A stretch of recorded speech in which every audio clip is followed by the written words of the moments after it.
Hari keempat puncak pertemuan Menteri Luar Negeri se-ASEAN dengan negara-negara mitra. Apa saja hasil dari pertemuan tersebut? Kita akan tanyakan langsung kepada Puja Lestari, jurnalis B-Universe bersama dengan juru kamera M. Rizky. Puja, jadi kalau berbicara soal pertemuan hari ini dan juga beberapa hari belakangan, apa saja sebetulnya hasil dari pertemuan para Menteri Luar Negeri ASEAN dengan negara-negara mitra?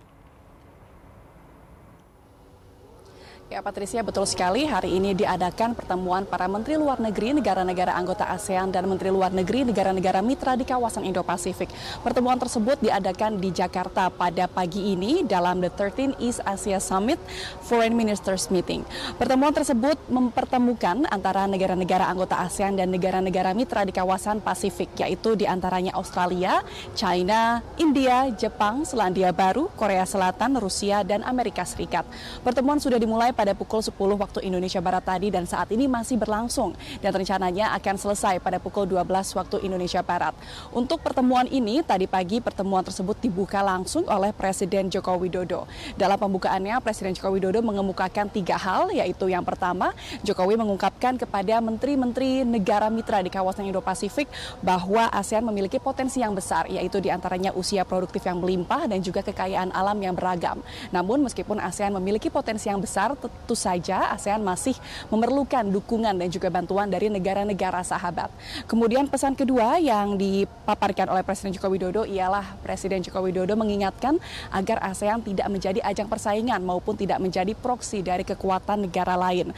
Kemudian Jokowi menutup pembukaannya dengan peribahasa dalam bahasa Jawa, yaitu menang tanpa ngarosake, yang artinya Presiden Joko Widodo mengajak para negara-negara anggota ASEAN untuk menang tanpa merendahkan pihak lain, yaitu mengajak para negara-negara anggota ASEAN untuk menjadi pusat pertumbuhan dunia tanpa perlu mengalahkan ataupun tanpa perlu merendahkan negara-negara lain. Dan itu merupakan 3 pesan yang disampaikan oleh Presiden Joko Widodo dalam pembukaannya. Kemudian East ASEAN Summit Foreign Ministers Meeting dibuka juga dengan Menteri Luar Negeri Indonesia Retno Marsudi, yang tadi dalam pembukaannya Retno Marsudi menyebut bahwa pertemuan Menteri Luar Negeri kali ini harus menghasilkan kesepakatan yang konkret. Sebab menurut Retno, pertemuan East ASEAN Summit ini sangat diekspektasi tinggi oleh berbagai pihak. Mengingat East ASEAN Summit ini merupakan satu-satunya pertemuan yang mengumpulkan negara-negara anggota ASEAN dan juga negara-negara kunci di kawasan Indo-Pasifik. Yang negara-negara kunci ini menjadi rumah bagi 60% populasi dunia, sehingga kesepakatan apapun yang dihasilkan akan sangat berpengaruh karena kesepakatan tersebut akan dijalankan oleh 60% dari populasi penduduk dunia. Dan saat ini pertemuan masih berlangsung, namun dalam pertemuan ini akan dibahas setidaknya 6 kerjasama di bidang prioritas, yaitu diantaranya di bidang energi lingkungan, edukasi, kesehatan global, keuangan, pandemi, manajemen bencana alam, dan juga konektivitas ASEAN.